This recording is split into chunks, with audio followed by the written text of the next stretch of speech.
internet. What's the first thing that comes into your mind when you think about the internet? Is it the fact that it's a cool place to be in, or is it the fact that the internet is a really dangerous place to be in? If you thought about how dangerous it is, then you are in really good luck, because that's what we are talking about today. The internet can be really cool, but in reality, it has a really dark secret. It's super dangerous. I'm talking about multiple hackers in the internet, viruses, people who want to hurt you, dangerous websites, and a whole lot more. And to be more specific on what we are talking about today, we will be talking about dangerous websites and their dark backgrounds. The websites we will be talking about are Omegle, TikTok, 4chan, and 8chan. These websites are really dangerous, and they're filled with conspiracy theories. These conspiracy theories are also not necessarily fun or cool. All of them are really dark, and the fact that these videos get people killed sometimes is really shocking and scary. People also get severely hurt because of these websites. For example, TikTok trends. A lot of trends coming from TikTok are all super dumb and dangerous. They often lead to severe harm, and unfortunately, death as well. But we will talk about those later. It's also not only the trends of websites that cause harm, it's the dangerous and untrustworthy people that are in the websites as well. Like I said before, there are so many hackers and maybe even criminals in websites like the ones I mentioned. These websites are also filled with inappropriate content and also harmful content. Anyways, let's get right into what we're talking about today, which is the dark side of the internet.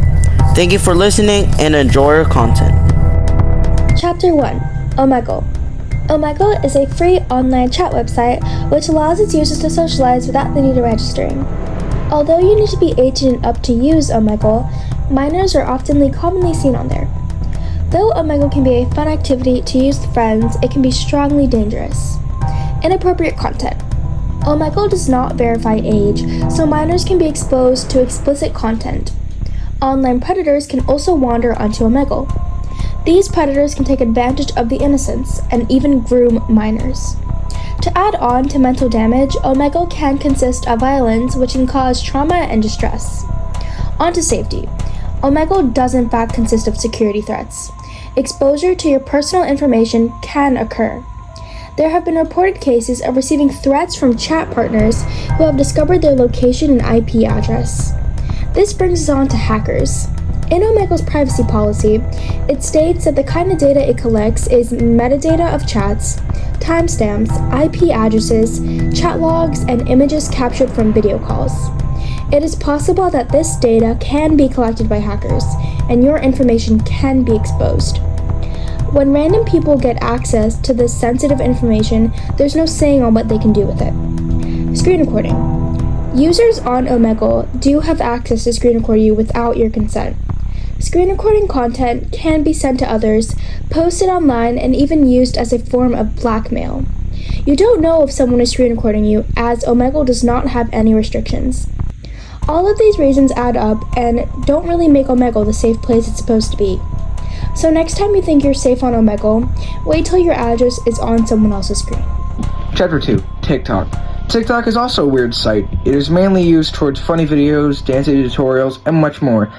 But as much as it's used for fun, it can also be used for bannable and even illegal activities. One of the most famous ones being a trend called Devious Lick, where kids would steal from their schools and post it on TikTok. No one's sure what they were thinking because they can be traced and arrested for what they stole. It doesn't stop there though, involving dangerous trends which could hospitalize them. One example is the blackout challenge, which they would try to hold their breath until they passed out. Problem was, holding their breath could and would lead to brain damage. Another one being the skull breaker challenge, where two people would kick the feet out of a third. Prosecutors have charged 2 young adults with assault for the challenge. To add on to this, there's also a challenge called Punch a Teacher, where students would get in trouble, arrested, and more. There also was apparently a glitch where in December 2022, where the For You page for TikTok was filled with explicit content. TikTok definitely has a weird variety of things, being no stranger to comedy, cringe, dancing, and more. Some of the weirdest and awkward stuff comes from #dark humor, where people tell you that if someone bugs you, to eat that person, and stereotypes about races. For example, American kids bring guns to school. Finally, people get to express their opinions, but people don't get that half the time, telling people to kill themselves because they don't like their opinions. Which is weird, because TikTok is a place to express yourself, and if you can't do that, what's the point of having it? 4chan is an anonymous website where people can post boards saying wherever they want. 4chan has a history of doing horrible things on their message boards. From bullying to death threats, 4chan and its community have gained a reputation of doing vile things to other people. Not only do their actions have the ability to affect an individual, but they can also affect other groups of people. For example, there was a time where 4chan users called in an airstrike in Syria. According to TheRiches.com, 4chan users found a video on YouTube of ISIS militants which showed their approximate location in Syria. 4chan users observed the video to find any landmarks that could give clues on their exact location. They were able to pinpoint their exact location by finding an electrical tower in the background of the video. After they pinpointed the exact location, they texted it to a Russian representative, who then sent it to a Russian general, who decided to bomb that area. This action could have led to people or things nearby to be destroyed in the blast.